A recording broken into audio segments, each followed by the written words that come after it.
Sunday, the game that I circled, that I kind of want to watch this more than the other games, was UConn and the Florida Gators. I was like, all right, again, we got something here. UConn coach famously went out and had a little nice dinner, played footsie with the Lakers, and then said, screw you. I'm staying right where I am, you losers. And I love that. I thought that was great. He stuck it to the Lakers. And talking about Dan Hurley, the coach at Connecticut. So UConn trying for a three-peat. They're the back-to-back champions coming into play on Sunday. And a game that came down, close game, came down to the bitter end. A nail-biter. It was a nail-biter, but in the end, the Gator Chop gets it done. The Florida Gators, the number 1 seed in their part of the bracket there. They win 77-70. Is it a little – we do not have the number 1. Lorena's busy. She was busy talking.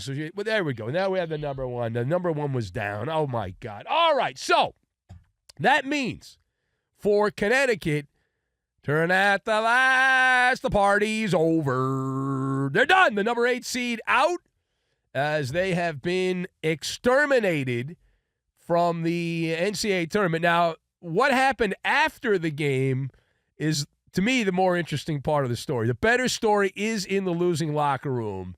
And so there was a viral moment that took place after the game. I don't know if you saw it or not. Maybe you didn't see it.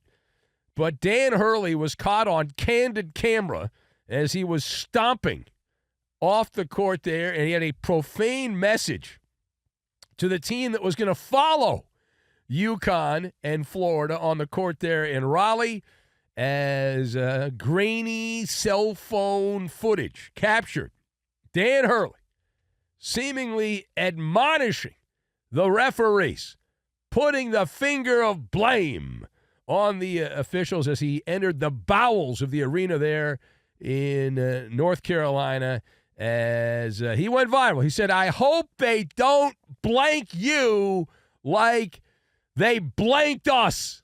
I think you can figure out what the blank is there. I hope they don't do that to you, Baylor. And, well, it turns out apparently they did, because Baylor was pulverized by Duke in their game. So the story here is Dan Hurley, and he's the headliner there for Connecticut basketball. He has been called out by, some would say, internet trolls. Other people say they're supporting truth, justice, and sportsmanship way. But either way, people were upset, saying that the head coach there of UConn, it was unbecoming of Dan Hurley, what he did. He acted like a toddler that had a conniption fit. So let us discuss the question. Did Dan Hurley embarrass himself and UConn for being a sore loser as he walked off the court? So I've got brewski, medicine cabinet, and guillotine. And we will combine all of these things together, and we are going to make a turducken is what we're going to make. A nice turducken to make the agony go away. Enjoy your turducken. So to answer the question, does Dan Hurley embarrass himself for being a sore loser? I'm shaking my head. No, I don't have that. I didn't write that on my note card. I did not write that on my note card. And to me, there's nothing to be ashamed of. I didn't see anything there. He calmed down and gave some poetic quotes to the assembled media later on. But the raw emotion of athletic competition, Hurley's walking off the court here. Now, I wish my take was different. It'd be better talk radio if I said, oh, man, Dan Hurley's a douche canoe. And, man, what a loser. I don't feel that way.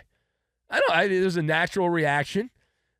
He's not a gracious loser. Did anyone think Dan Hurley was anything but an angry loser when his team loses? Like, is this some kind of revelation from Basketball Nation? Seriously. And I'm okay with it. I'm okay with it. And why? Last I checked, this is not a Saturday morning at the YMCA teaching little children about how to play basketball and sportsmanship. Dan Hurley, all right, for better or worse, his favorite brewski is Modelo. He's got that fighting spirit. And I like that. I like that passion. It's a passion play, and I think it's good. As Newt Rockney and others have been credited with saying, when it comes to wins and losses, you show me a good loser, and I will show you a loser. And so Hurley's not a good loser. We know that. And let's be real, he's a professional coach.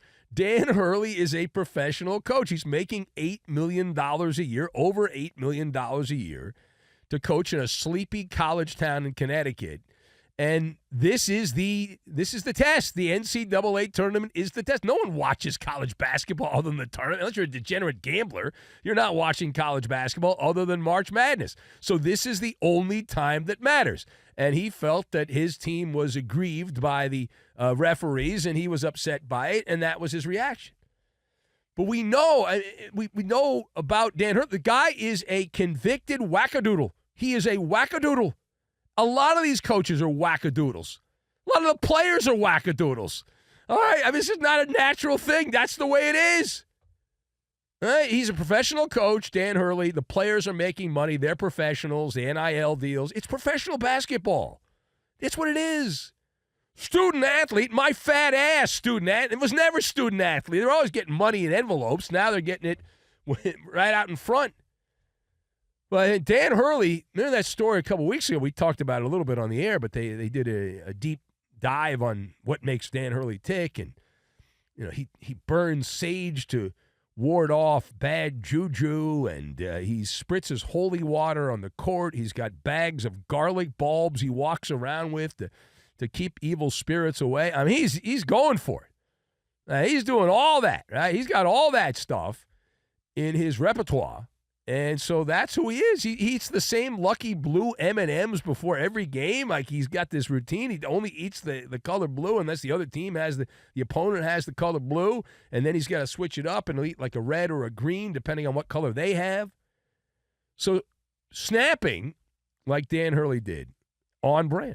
It's on brand. We're fine with it. We're good. All right, now turning the page. So we also had a number of complaints over the weekend. Michigan State, which is advanced, Coach Tom Izzo, good old Tom Izzo. He's one of the old codgers still hanging out.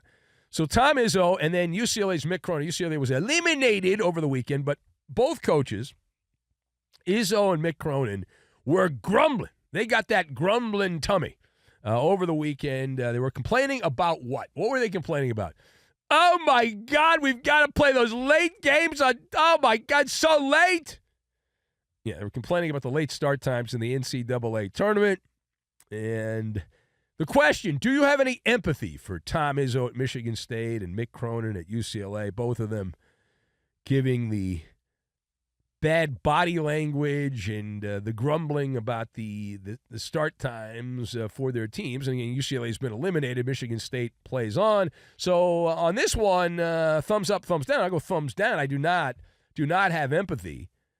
Do not have empathy for either one of these guys. And my advice, unsolicited overnight sports radio advice, is to go down to the medicine cabinet you have there, and open it up on the second shelf, not the first, not the top shelf, the second shelf, right in the middle shelf of the medicine cabinet. There's a little white bottle, and you take that little white bottle, and you open it up. It's got the child lock on it. You twist it a little bit. You got to squeeze down and then twist. You open it up. You take one pill out, not two, not three, one pill. It's a no-dose, and it's called caffeine, and you can stay up. It's an amazing thing. Suck it up, buttercup, okay? And why? Why? It's a TV show, right? It's a TV show. And if you have a chance to be on a TV show that pays a lot of money, you do it whenever they want you to do the TV show. That's the way that it works. And the NCAA men's basketball tournament has multiplied television revenue nearly 70 times in the last 40 years. Let me repeat that for those of you a little slow in the back of the room. The NCAA as a television show has increased revenue nearly 70 times since the early 1980s. Is there any other TV show that has seen that kind of revenue increase consistently? Probably not. $1.1 billion a year. $1.1 billion a year. So this is a teachable moment. Now, what is the lesson? The lesson, those that make the gold make the rules. And the ones that make the gold are TV, and thus the TV advertisers who have this weird this weird formula that they have where they spread all the games out to certain television windows and they determine where they can get the most bang for their buck. And that's the way that it goes. And if they tell you to play at 2 a.m, then you should be like you're in the United States Marines and say, sir, yes, sir. Okay, we're there. We'll be happy to do it. Now, that said, there is something that Mick Cronin said. That I completely am lockstep with. He complained about the Elysian Air flight back to Los Angeles. He did not seem to appreciate the quality of Allegiant Air. Now, to be fair, I have not flown Allegiant Air. I have friends that have and have not said kind things. So I can't say firsthand that I've had a bad experience, but I have had people in my circle that have not had very kind things to say about Allegiant Air. But you'd think this is kind of big business, and they should be able to, I don't know, afford something that you don't have to pedal power to have the thing take off. But what do I know? All right, anyway. All right, now, last word here. So we have now whittled down. We have whittled down the NCAA tournament field from 68 teams to 16 teams.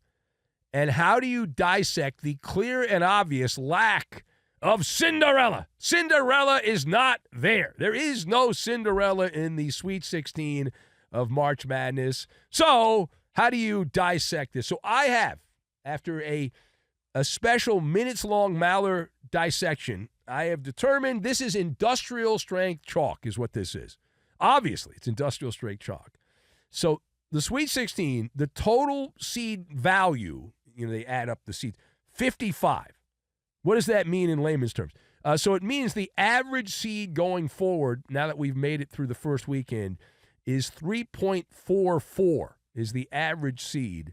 The only team that is worse than a 6 is one team worse than a 6. I believe it's John Calipari and Arkansas. Does anyone think that a John Calipari Arkansas team counts as a upstart team? Probably not, right? And 2007, you got to go back. I was barely alive in 2007. I was a little baby in 2007. No, I wasn't here doing shows. No, 2007 was the last time that we had this kind of a chalky McChalk situation in the Sweet 16. And that was no team worse than a 7 seed. That was 2007, so you do the math on that, and it was 2025, and so that's 18 years ago. That's a long time. So if you were born in 2007, you've just gotten out of like high school now, and you're off to the real world. So I would say welcome to the new normal. Now, I am going to go conspiracy theory guy. I'll go tinfoil hat guy. There was a song years ago that said video killed the radio star. I would argue that NIL took the guillotine and beheaded the upstart Cinderella, the mid-major. That it's a guillotine to the Cinderella. Here's why.